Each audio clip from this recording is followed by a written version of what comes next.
Pros y contras para un mercado que quiere seguir creciendo en España y al que todavía le queda mucho para igualarse al de otros países europeos. Estudiamos las propuestas del Ejecutivo junto a Antonio Carroza, de Alquiler Seguro, que ya les adelanto no cree que el stock de vivienda en manos de los bancos sirva para alquilar.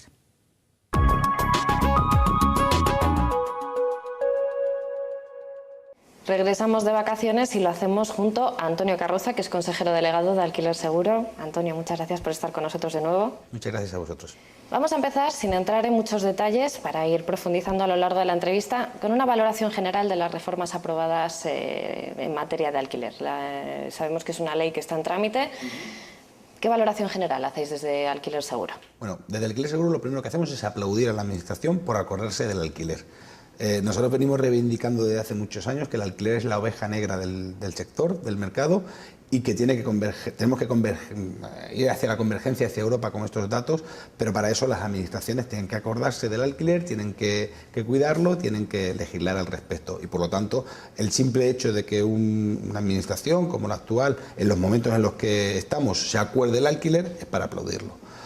Si bien es cierto que bueno, hay que ser crítico con todas las medidas que se pueden llevar a cabo y hay que tener cuidado con cada una de ellas, ¿no? Puesto que independientemente que los datos de nuestro mercado son bajos en cuanto al parque inmobiliario, nosotros defendemos que el mercado del alquiler en España es un mercado maduro, que simplemente tenemos que trabajar en dos conceptos: mayor seguridad jurídica, fundamental, y para ello debemos ir hacia más medios y mejores medios en los juzgados, y de grabaciones fiscales e incentivos fiscales para inquilinos y propietarios. Todas las medidas que nos ayuden a llevar a esos dos pilares aplaudiremos, y sobre todo en un mercado maduro ayudará a que se fomente. Bueno, son dos de los 4 objetivos principales, ¿no?, que reúne esta reforma. Son flexibilizar el alquiler, más seguridad jurídica, mejorar el procedimiento de desahucio y establecer estímulos fiscales. Si bien es cierto que a grandes rasgos, en cuanto a los estímulos fiscales, solo se han acordado de los grandes tenedores de inmuebles. O sea, en la reforma dejan fuera de estas medidas a los pequeños propietarios o a las familias propietarias y a los inquilinos, que en definitiva son la gran parte del mercado en alquiler. No olvidemos que en España el alquiler está en manos de particulares, y lo que se pretende es incentivar fiscalmente a los grandes tenedores de inmuebles. Y con respecto al tema importante de la flexibilidad, es cierto que venimos de una legislación demasiado intervencionista y muy proteccionista hacia el inquilino, bueno, porque históricamente hemos visto cómo hay pocos inmuebles que se dedican al alquiler y por lo tanto había que fomentar y proteger a una de las partes. La consecuencia que hemos tenido de esta protección al inquilino es que nos hemos encontrado con un propietario desvalido.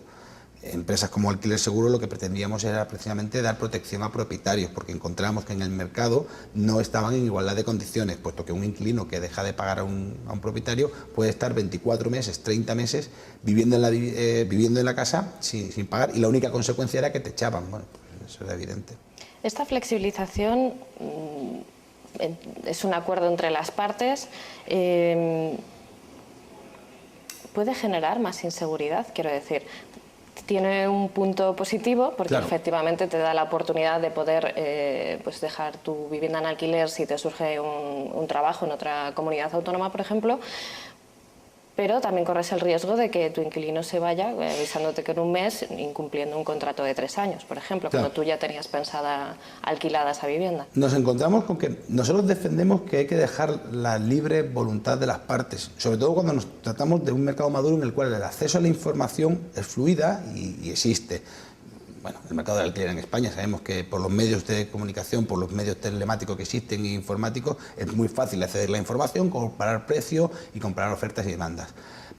Lo que nos encontramos ahora mismo es que se ha confundido flexibilidad con libertinaje, ¿no? Con libertad. Yo puedo hacer lo que quiero cuando quiero. No, perdón, cuando se firma un contrato bien de arrendamiento, bien de prestación de servicio, hay que fijar unas consecuencias si no se cumple ese contrato, tanto por una parte como por otra.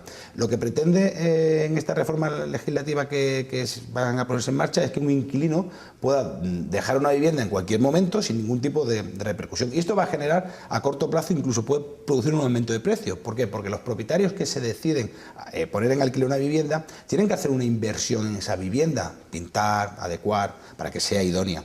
Si me arriesgo a que al segundo mes que el inquilino viva allí tengo que volver a hacer la inversión de pintar, adecuar, al final, ¿qué nos vamos a encontrar? Que voy a tener que subir el precio para poder asegurarme la recuperación de esa inversión. Y por la otra parte lo mismo, o sea, yo como inquilino lo que quiero es formar un hogar en una vivienda. Entonces yo no puedo pretender vivir en un hogar donde pagando religiosamente, dentro de un mes el propietario me dice que la quiere recuperar para él. Si usted tiene su renta, vaya y alquile otra vivienda, que yo estoy viendo aquí que está en mi casa, porque la estoy pagando. Pero además se junta una paradoja, te dice la ley que si un propietario quiere recuperar su vivienda, con un mes lo va a hacer. Y cuando dejas de pagar, ¿cuánto tardamos en recuperar una vivienda? O sea, sin pagar tardas 24 meses o 30 meses en recuperar tu vivienda, cuanto menos si un inquilino te paga, ¿qué sentido tiene recuperarle en un mes? ¿No? Es un poquito el mundo al revés. Entonces, en ese sentido, nosotros instamos a que la flexibilización tiene que ser por la libre voluntad de la parte de negociación, no en libertinaje, no en que aquí puede hacer cualquiera lo que quiere y a cualquier precio. Se llega también a ese acuerdo entre las partes en el caso de la supresión del IPC como referencia para revalorizar los alquileres año a año. Eso es una de las medidas que nosotros venimos pidiendo desde hace años. No tiene sentido apalancar un precio de una vivienda a un índice que no tiene nada que ver con la vivienda. O sea, defendemos que los alquileres tienen que estar fijados por los precios medios de los sueldos, ¿no? Existen índices que son mucho más fiables para medir cuánto es el aumento del alquiler, ¿no? En un acceso a la información a través de Internet podemos encontrar bastantes índices que publican los portales inmobiliarios. Y Alquiler Seguro lo que se hará en breve será publicar un índice que marque realmente el precio del mercado, porque no olvidemos que Alquiler Seguro, en su labor de protección a propietarios e intervención en el mercado, lo que hace es gestionar el cobro de las rentas, con lo cual conocemos de primera mano cuál es el precio de mercado, es decir, dónde se cruza realmente la oferta y la demanda, puesto que manejamos ese precio y podremos ver cómo evoluciona y, por lo tanto, instaremos a nuestros clientes, propietarios e inquilinos, que utilicen ese índice como un índice fiable. No sé qué opinión tendréis sobre que se le dé más peso a registrar el alquiler en el registro de la propiedad. Se le da más peso, pero sigue sin ser obligatorio. ¿No fomentaría ese registro obligatorio el tener un mayor control sobre el número de viviendas en alquiler, alquileres, condiciones?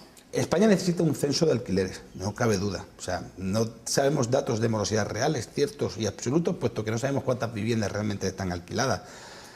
Si bien es cierto que estamos en el siglo XXI y acudir a elementos del siglo pasado, como el registro de la propiedad, en el cual yo tengo que hacer una instancia para que me hagan un registro, bueno, por una parte decimos que hay que flexibilizar el alquiler y en un mes yo me puedo ir, y por otra parte estoy diciendo que puedo registrarlo en un registro donde me van a tardar 3 meses en proceder a la inscripción. Puede ocurrir la paradoja de que un contrato de alquiler que procedo a inscribirlo, el inquilino se me haya ido porque la ley me lo permite y todavía no se haya procedido el asiento de inscripción en el registro. Vamos a ver, podemos utilizar medios muchísimo más modernos, muchísimo más ágiles y sobre todo fomentar y beneficiar al que inscribe. Es decir, si hacemos un censo, vamos a potenciar reservando juzgados, por ejemplo, para las personas que inscriben en ese censo. Muy sencillo, ¿no? Cualquier propietario, cualquier inquilino que sabe que lleva la razón en su trámite, lo que quiere es una justicia rápida. Entonces, el cambio normativo que implica darle más poder al registro es para el hecho de que se vendan la vivienda. Siempre vamos a lo mismo. O sea, aplaudimos que se hable del alquiler, pero dejemos de hablar de compraventa. Si es que en este mercado ya estamos dándonos cuenta que no se venden viviendas, que la gente ya piensa que comprar es tirar el dinero, porque bajan los precios y porque te apalancas financieramente a largo plazo. Entonces, fomentar el registro, sí, pero no en el registro de la propiedad, acudiendo a un notario, o sea, un contrato de 300 euros, 400 euros de renta que estamos firmando en Valencia o que estamos firmando aquí en Madrid, en algunos barrios, tengo que acudir a un notario, tengo que acudir a un registro de la propiedad, que es muchísimo más el coste que las rentas y que además en un mes se me puede ir el inquilino, con lo cual, ¿quién tiene que sufragar esos gastos?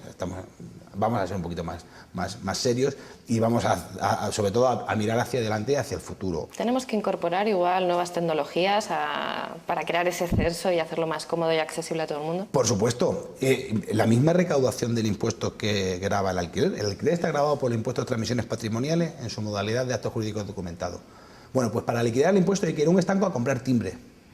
A mí me recuerda cuando yo era pequeño y me mandaba a mi abuelo, ¿sabes? Precisamente a eso. Estamos en el siglo XXI, creo que hay modelos de recaudación y sobre todo sistemas informáticos y modernos que no es ir a un estanco a comprar timbre para poder firmar un contrato. O sea, estamos utilizando sistemas del siglo, ya no digo del siglo pasado, del siglo XX, sino del siglo XIX.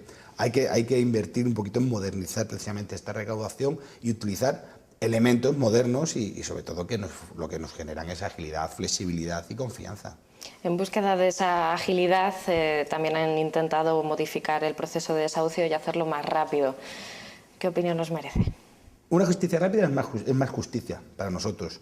Evidentemente hay que agilizar procesos y hay que dar la garantía a un propietario o a un inquilino que ante cualquier problema, cualquier falta de acuerdo con el propietario, se pueda resolver rápidamente. Sobre todo con los impagos, porque entendemos que una economía en la cual fluyen las rentas, evidentemente genera empleo, genera dinamismo y crece. Por lo tanto, en los impagos hay que agilizarlo, pero hay que agilizarlo de una manera seria. Primero, reduciendo plazos, que es lo que está planteando esta medida y este cambio normativo, pero también dando más medios a los juzgados. Cuidado, tenemos una justicia en España lenta, unas leyes muy buenas, pero una justicia lenta, y lo que tenemos que hacer es agilizar esa justicia. Una de las medidas que anuncian puede ser interesante, depende de cómo se desarrolle. Y te pongo el ejemplo de una de las medidas, que es reducir a una persona las comisiones judiciales para desahucios. En una comisión judicial para producir un lanzamiento de un inquilino, actualmente tienen que ir 2 personas del juzgado para realizarlo, más el cerrajero, más el policía, etcétera, etcétera. Bueno, pues ahora pretenden que solo sea una persona del juzgado, lo cual a simple vista puede parecer que vamos a multiplicar por 2 las comisiones judiciales. Pero ojo, porque en momentos de recorte, como en el que vivimos, con faltas de ingresos y pocos recursos, puede tener la tentación el Ministerio de reducir el número de empleados, el número de funcionarios, con lo cual tendremos las mismas comisiones y el plazo para los desahucios será el mismo si no mantenemos constante esa dotación de personas. Por lo tanto, nosotros lo que queremos y lo que creemos que se debe hacer en el mercado es dotar de más medios personales, más medios económicos y sobre todo más medios informáticos a los juzgados en España, que es lo que necesitan, pero no solamente para el alquiler, sino para toda la justicia en general. En general. Las mencionabas tú antes, no sé si nos puedes comentar un poco para aquellos espectadores que no sepan qué son las SOCIMI y de qué modo pretenden agilizar el mercado del alquiler con ellas. Bueno, las SOCIMI han sido un chasco desde que se crearon. De hecho, el registro de SOCIMI desde el año 2008, 2009, no recuerdo exactamente en qué año se creó, han sido 10. O sea, se han creado 10 SOCIMI en toda España. Sociedades de inversión colectiva, muy bien pensadas, muy bien planificadas, en las cuales pequeños ahorradores podían fomentar el alquiler invirtiendo en sociedades que una de las características fundamentales que tienen que tener es que el patrimonio inmobiliario que tuviera estuviera dedicado al alquiler residencial. Está muy bien, pero falta un poco de seriedad al respecto. Los cambios que se están produciendo actualmente van más que a resolver el problema del alquiler, a resolver el problema del estocaje de viviendas sin vender que tenemos en España. En España hay muchas viviendas vacías, pero pertenecen a pequeños propietarios con miedo a alquilar. Con lo cual, si queremos fomentar realmente el alquiler, lo que tenemos que fomentar es eliminar el miedo a estos pequeños propietarios. Los grandes tenedores de inmuebles nos encontramos que son grandes propietarios, pero que tienen viviendas o en segunda línea de golf o en periferias de Madrid sin dotaciones. Esas viviendas, ¿vale?, en cual nos encontramos grandes bloques y núcleos poblacionales artificiales que se han creado sin dotaciones por parte de la administración, es decir, que no tienen recogida de basura, que no tienen seguridad pública, que no tienen colegios. Por mucho que provoquemos ventajas fiscales, no se van a alquilar, porque es que la gente no quiere vivir allí. El stock de vivienda que se malconstruyó en España durante el boom no se puede dedicar al alquiler, no sirve para alquilar. Por lo tanto, este tipo de sociedades, si se fomentan para la eliminación de este stock, no van a tener ningún tipo de éxito. Lo que hay que fomentar es que el pequeño propietario pueda alquilar con seguridad y con garantías. Que sí nos da un poco la impresión de que estas medidas de alquiler son un poco de transición hasta que podamos volver a comprar. Yo quiero pensar que no. Yo bueno, desde alquiler seguro queremos pensar que realmente se empieza a hablar del alquiler, pero bueno, tampoco podemos provocar un cambio, una revolución cultural en tanto y en cuanto llevamos muchos años escuchando a nuestros padres diciendo: estuve en una oposición, cómprate un piso y cásate, ¿no? Entonces, esos 3 mensajes, que es un mantra que tenemos, evidentemente no podemos cambiarlo de golpe. Si bien es cierto que las nuevas generaciones que se están incorporando al mercado tienen muy claro que comprar es un problema, porque apalanca financieramente, porque te impide moverte en cambios de trabajo y porque además el precio de la vivienda está cayendo y por lo tanto comprar para perder dinero no tiene sentido. Pero no podemos pedir una revolución. Por lo tanto, cualquier cambio lo aplaudimos, pero también hay que tener cuidado porque el mercado es maduro, el mercado funciona y el mercado está en continuo crecimiento. Por lo tanto, parecen que son medidas, como tú bien dices, para salir de una situación, pero vamos, es cierto que es que estamos saliendo de esa situación, es que venimos de ahí. No tiene por qué entonces. Claro. ¿Dispondremos entonces o se pretende disponer de mayor parque de viviendas si estas SOCIMI realmente ponen esas viviendas al servicio del alquiler, si aumenta el número de viviendas al servicio del alquiler? ¿Debemos de esperar, por tanto, también descensos en los precios de los alquileres? Sí, pero mucho más que por esa razón, por la simple razón de sentido común. Los alquileres solo son viables si su precio se adecúa a los salarios. O sea, no tiene sentido que en una sociedad donde tenemos 5 millones de parados y donde el salario medio son 1.000 euros, alquileres de 800 y 900 euros. Es que son impagables y si no se pueden pagar, no se pueden alquilar. Y una persona puede tener un piso que lo quiere alquilar en 1.000 euros, pero si no tengo un inquilino, no me sirve de nada, porque el ladrillo, pese a lo que nos han dicho durante años, no da renta.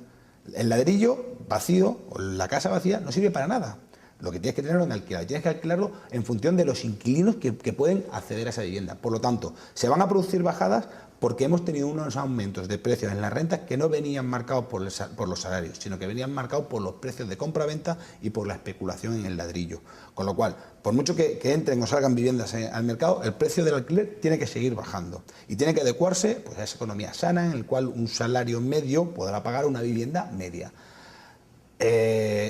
Independientemente que los grandes tenedores tienen stock de viviendas vacías, en España tenemos 3 millones de viviendas vacías que no son de nueva construcción, que son viviendas antiguas que simplemente están cerradas por miedo. Si salen al mercado, evidentemente esas viviendas agilizará el mercado, provocará disminución de precios, pero también hay que tener en cuenta que muchísimos jóvenes se incorporan al mercado y se incorporan al mercado del alquiler, no a la compraventa, con lo cual un aumento de la oferta y un aumento de la demanda al final provoca que el precio no varíe. O sea que no seamos tremendistas, ni se va a caer el precio al suelo, ni vamos a tener colas en los pisos para alquilar, pero sí es cierto que el mercado crece y crece de una manera sana. Pues Antonio, muchísimas gracias por atendernos de nuevo. Seguiremos en contacto. Hace unos días que anunciaban que a lo largo del mes de septiembre se anunciará el plan de vivienda para los próximos años. Veremos qué implicación va a tener el alquiler en todo eso y seguro que necesitaremos la valoración de alquiler seguro. Pues muchísimas gracias a vosotros. Muchas gracias.